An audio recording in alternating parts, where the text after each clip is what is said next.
Hello everyone, good afternoon. It's another TGI Friday not in Firenze. It's another TGI Friday, but we're in a different town. We're in Fiesole. Fiesole, that is 20 minutes north of Florence, around 6 miles away, very reachable from the historical center. And we are here with the lovely Gloria, who is a Fiesolana doc, yes, I am. of this beautiful, very special town. And this week's, thank God it's Friday, is all about Fiesole, all about Etruscans, the civilization of Fiesole. And who better than Gloria to tell us about this amazing city. Gloria she organizes a series of different events. So she has a cooking classes she's going to tell us all about. But what we want to know, hi darlings, look who's this, Sue, Judy, buongiorno. So it's very early in the morning for some of you. Oh. And some of you are in Australia and it's a little later in the afternoon. So some of you are having coffee and some of you are having vino, right? Bene. And here is Gloria. I want to introduce her to you, and when you're up here, when you're visiting Firenze, you're going to get the chance to meet her. So, darling Gloria, tell us all about what you do in this beautiful home of yours. Okay, now we are in my family home in Fiesole, and I was born here in the village when the hospital was in the city. Now the big hospital is just in Florence, and I was born here and I grew up with amazing grandparents that teach me everything about food and about sharing kitchen with people, with family, and so cooking is something connected with family and love. So I decided to open my house to travelers, curious travelers, not only about what you can see in Florence every time, but something more special. And this is the Etruscan, a civilization that lived here in the central part of Italy about 2,800 years ago. So it's like the deep roots of our cuisine, and Etruscan people were pre-Romans and also contemporary to Romans. We don't have a cookbook from them, but archaeological and gastronomic authors studied everything about them, also the tombs, the seeds, the paintings, whatever, and they rebuilt an ancient cookbook about them. And so what I share here is that civilization and the ancient way of cooking and all the symbols connected to food. So show us, Gloria, what you do when people arrive at your beautiful home. You give them a little bit of an idea about the Etruscans. I'm going to turn the camera around, and can we give them a little look at what you do? So the cooking class that takes place in this beautiful home of Gloria's is called Cook Like an Ancient Etruscan. And when you get a chance to come up here, Gloria starts with telling you all about the Etruscan cuisine. So is it true that the Etruscans also had pasta? Yes, something similar to pasta. Historical gastronomic authors usually say that pici, so pici pasta, very popular and famous in Tuscan, the origin of this kind of pasta is from the Etruscan. Of course, they didn't eat pasta like a first course, like we do now in Tuscany. Probably they boiled them in milk, adding some honey. We don't know about this, but about the shape, we know that the long and fat pici are from the Etruscan, because there is a painting of a guy offering this long pasta to gods. Because for Etruscan, the connection between food and gods were very strict. So if they didn't have a cookbook, how do we know about the Etruscans? How do you know about all of this information? Okay, Gloria? So these authors and historical gastronomic authors started to study everything about them. So not only the historical sites, but also paintings, what they find near the tombs. For example, the priestess were buried with some honey in the tombs, and mixing all this information together, they wrote amazing books that I studied about 3 or 4 years ago, and they rebuild this ancient cookbook. So we don't have direct sources, but we have what these authors studied and also what Roman and Latin authors wrote about them. So, do we know anything about the exact origins of the Etruscans? Yeah, is it Tuscany? No. Okay, this is a fighting between the archaeological authors because, for example, I interview a person that worked in the Archaeological Museum of Florence, and this is a thesis about that they were autochthonous, so Etruscan from Italy, from the central part of Italy. But there are also other theses, like for example, they came from the Asia Minor, or they are connected with Greek people. So the origin is totally a mystery also nowadays, and people are fighting.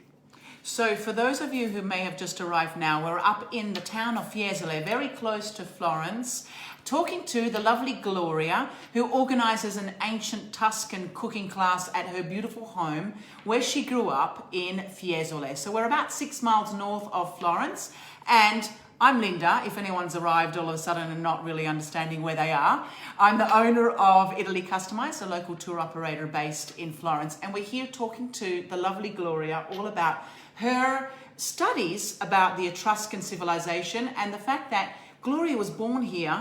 And so did your grandmother give you this, or your family? How did you get this love and passion for Etruscan cooking? Okay, consider that in Fiesole there is an archaeological area, very beautiful to visit, is amazing, and it's not a touristic place. So if you visit it, maybe a few people and some wild cats. It's amazing to go and have a picture. And inside of that archaeological area, there is also some pieces and sites about the ancient Etruscan. And when I was a child, I went there with my mom to have a snack after school just before coming home. So I grew up also in this archaeological area, and I was so curious, so my mom started to teach me everything about also the Etruscan people. And when I grew up, I decided to mix and to blend my passion for food together with the origin of this civilization. It's also amazing to discover how they connect meanings to food. So for example, the chestnut for them was the symbol of the union of the family, because the fruit is protected. And for example, figs was the symbol of the union of the couple. So during marriage, they cook everything with figs. And for example, also the black-eyed peas, for them was the meaning was the hidden world and the revealed world. And also eggs was very important because they usually the funeral banquet, that was the most important one, always started eating an egg, and the symbol was life and death together. And what about, there's something also so many fascinating things about the Etruscans, about women. Okay, women were very important. So very modern civilization, the Etruscan were. So women were very important in society. They were like similar to men, so they can decide what kind of job to do. I want to be a commercial woman or a priestess, whatever. They also, inside of the family, they took the decision about children and life together with the man. And another important thing, during the banquet, they lie, okay, next to the man, drinking and dancing and eating. So this is why Etruscan women were considered bad women by the Romans. So too modern for them. Yeah, so see how the civilization then progressively changed. Now, of course, you know, today in our modern worlds all over the world, we're modern, we're career-minded women. But if we go back to centuries past, actually not even centuries past, we can see this change in women's rights. Yet, back in the times of the Etruscan civilization, women were considered kind of as modern as what we consider ourselves today. Yes. Another thing that amazes me about the Etruscans, look at this. So where were these found? How did they find these beautiful, fine jugs and cups and different types of products. How do they find these on archaeological sites? Okay, most of them were broken, unfortunately, during the times. But what we can find about this, it's very important because we discovered not only about the food, but also about the drink, okay? Especially the wine. So Etruscan loves the wine, produced the wine, not in the same way of today, was a very acid wine. This is the reason why they add spices and most important thing, honey, because honey for them was aphrodisiac element, so they put honey everywhere. And it's very important to see that they use different kind of glasses for different kind of drinks, so you don't have just one glass or one cup, but different one. And this is so modern if you think that nowadays we have a glass for the red wine, for the white, for the sparkling, so also this is very modern. Moreover, the Etruscan also sells the wines all over because they had a lot of market overseas. And near Captain Tips were found a boat under the sea full of terracotta, and inside there was in the ancient time wine because they sold the wine all around. So they were really advanced in terms of trading. So that's basically what the civilization was really about, was more trading and commerce. That's why, unfortunately, when the Romans arrived, they took over, they conquered the civilization of the Etruscans. And a lot of us today, whenever we visit any historical areas around Tuscany, Umbria, Lazio, Gloria even told me that even as far as Emilia-Romagna, the Etruscans existed. We don't know so much about them. And a lot of the time, historians, neither I or Gloria are historians, but a lot of my guides, they don't usually talk about the Etruscans.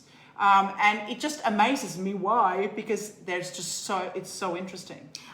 There are a lot of paths that you can visit and discover when you're visiting Tuscany or the central part of Italy about the Etruscan. Even in Florence, the archaeological museum, it's amazing to visit and it's always empty. And consider that in the garden out of the museum there are some Etruscan tombs that comes from the south of Tuscany, Maremma region, and they took from them and rebuilt in the garden of the archaeological museum, so you can plunge yourself in this civilization just visiting the center of Florence and then climbing the hill until Fiesole to visit where the Etruscans started. So from here, because Fiesole, the name, comes from the ancient Etruscan name that was Visul. So Visul is similar to Fiesole and it's the origin of the Etruscan name of the village.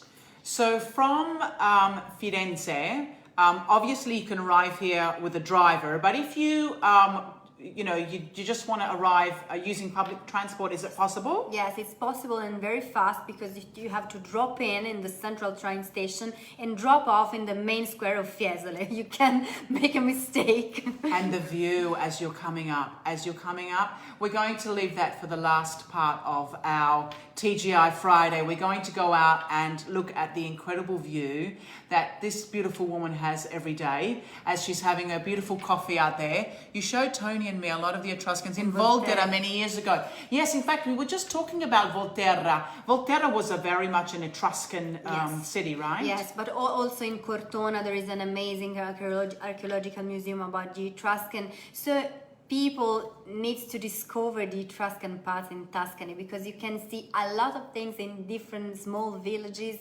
and discover the civilization, the food, the kind of houses. Consider that they had the tubes with fresh water in the houses, so 2,800 years ago. So it's so modern, and a lot of people just think and talk about the Romans, but Etruscan are very important and before the Romans. So in fact, we think about hydraulic systems and the water systems. We think about the Romans, which were incredible. And in fact, when visiting Italy, typically we'll go and we'll learn about the Roman Empire when we're in Rome. And when we come to Firenze, instead we go towards the Renaissance. Very few really kind of go back even to ancient Rome or even to the Middle Ages. And if we think about, the origins of Tuscany, Etruria, we really should be learning more about this incredible civilization. So there are quite a lot of tombs, I know, around the area of Chiusi and Cortona. Is that right? Is that where a lot of these yes. Archaeological Yes, of course, Chiusi and products were found? Cortona and Volterra, and also southern like Tarquinia, a lot of Etruscan sites, especially and also in the Maremma, because Maremma is south of Tuscany, amazing part to visit, and a lot of Etruscan sites also there. So I wonder if they love that area. Maybe it was because it was close to the sea as well, because they were trading. They spent perhaps more time there. About choosing the place where build a village, they thought about different kind of things. Of course, near to the sea because the trading. And here, for example, Fiesole, it's a hill overlooking Florence.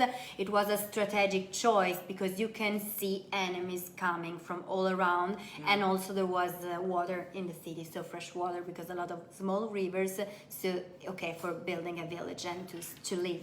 So the Etruscans wouldn't have really thought about building in a valley. You know, it's kind of a strange town, Firenze, the fact that it is built in a valley. It was a garrison town in 59 BC. It wasn't really meant to be an incredible city that we see today. So the Etruscans would have been looking down at this kind of a swampy Arno River. Yes. Up here, this beautiful breeze, surrounded by forest areas.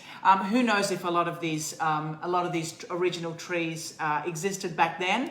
Have they found any archaeological sites around Fiesole about the Etruscans? Okay, consider that I know an archaeologist who lives here in the hill next to my house, and he told me that he found in the woods near this house some Etruscan ancient houses that they are free to visit now, because it's not like a museum or a site. They are hidden in the wood with all the forest that climb and go inside, and they are about 2 kilometers from here, go walking. So this is incredible.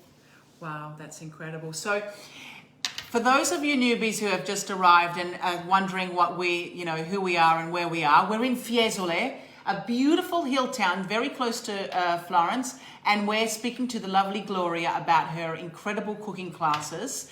Now, if you arrive in Florence and you want to take a cooking class with Gloria, how could they arrive to you?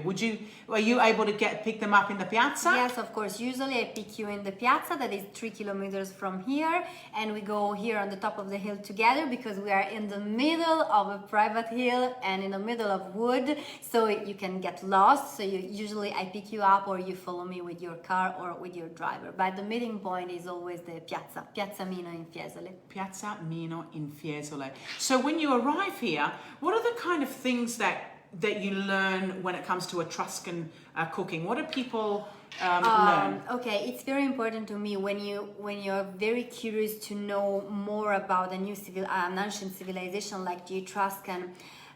Cooking this ancient recipe is different than having a normal cooking class, just measure the flour, mix 1 egg and so on. Here, each recipe I'll tell you about the origin, about how they eat, the symbols connected to each element, each ingredient. So when at the end you eat this recipe and this food, you'll have a lot of knowledge about the food and about the Etruscan. So it's something that stays inside of you and your soul forever, and you can also duplicate at home and share the civilization and the ancient food of this place with friends or family. So you're more happy, I think. So that's what I wanted to ask you. So it's quite easy for when they come and have a cooking class with you, it's quite easy to find the ingredients back home? Yes, of course. Usually after the cooking class I send a PDF with all the ingredients and all the procedure and so on, because I'd like that people during the cooking experience just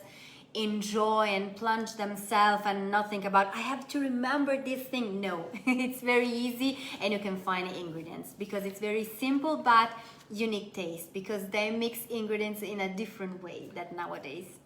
So I imagine that did they have they would have had less flavors that we would think of today. Maybe they had more. Okay, this is a very good question because they don't have the spices as we know today. But for example, they give the spicy using the wild garlic that you can also find here in the woods. So the wild garlic, it's very strong but also a little bit spicy. They use a lot of herbs. For example, they made an ancient pesto with the mortar. The name was moretum, using the leaves of the celery. Very, very good. And usually now in Tuscany, but all around the world, sometimes they use the roots of the celery. Yeah, we cut away the leaves. Exactly. So the first time I decided to try this recipe, I went to the vegetable market on Saturday morning asking from the leaves. And the owner of the market looked at me like this, "Are you a witch?" No, I'm discovering ancient recipe. That's fantastic. So they used very kind of sustainable products because that's what they would grow. Yes, and also they use, for example, about the grain, the spelt was very, very tasty. I prefer the spelt than the regular grain.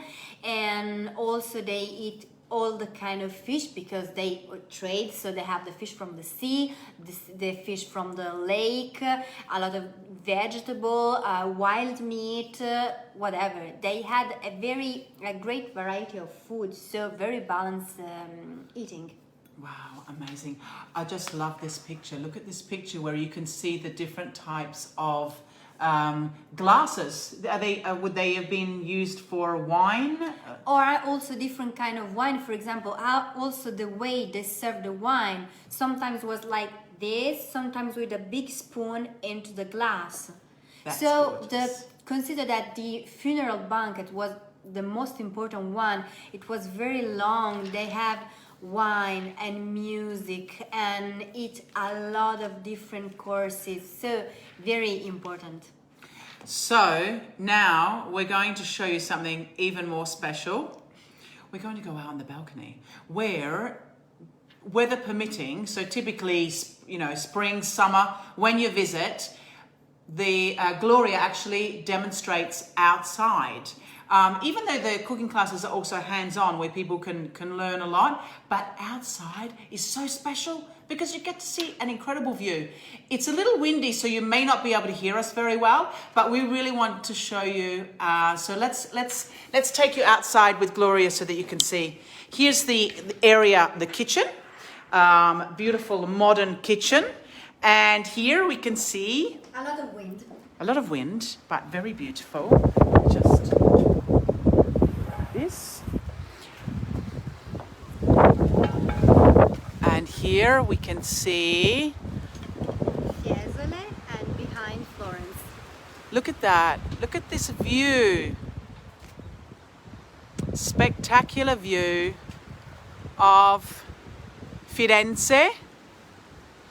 And here we can see the beautiful garden where even in the warmer months, this terrace down here, this beautiful olive tree that Gloria told me has the same age as she has. Yes. Same age. And this little terrace where Gloria would sit even as a child, enjoying her colazione, enjoying her... With my granddad, Guglielmo.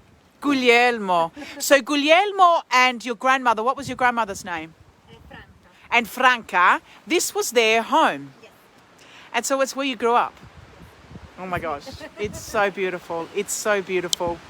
So darlings, I hope you enjoyed another Thank God It's Friday with an amazing personality with beautiful Gloria at her home in Fiesole. Now you've heard the news that you can start coming mid-May, mid-June. So we look forward to welcoming you and we look forward to see you up in Fiesole where you can finally come up and enjoy a wonderful cooking class. Tanti baci, love you all. Thank you for joining me. Next Friday, we're going to be in Rome. Woohoo! I'm actually going to a wedding, but I'm going to bring you along with me next Friday and we'll still have a TGI in Bella Roma. So until then, take care and have a wonderful weekend. Thank you so much. And thank you, Gloria. Thank you. Thank you so much. I wait to hear. Ciao a tutti.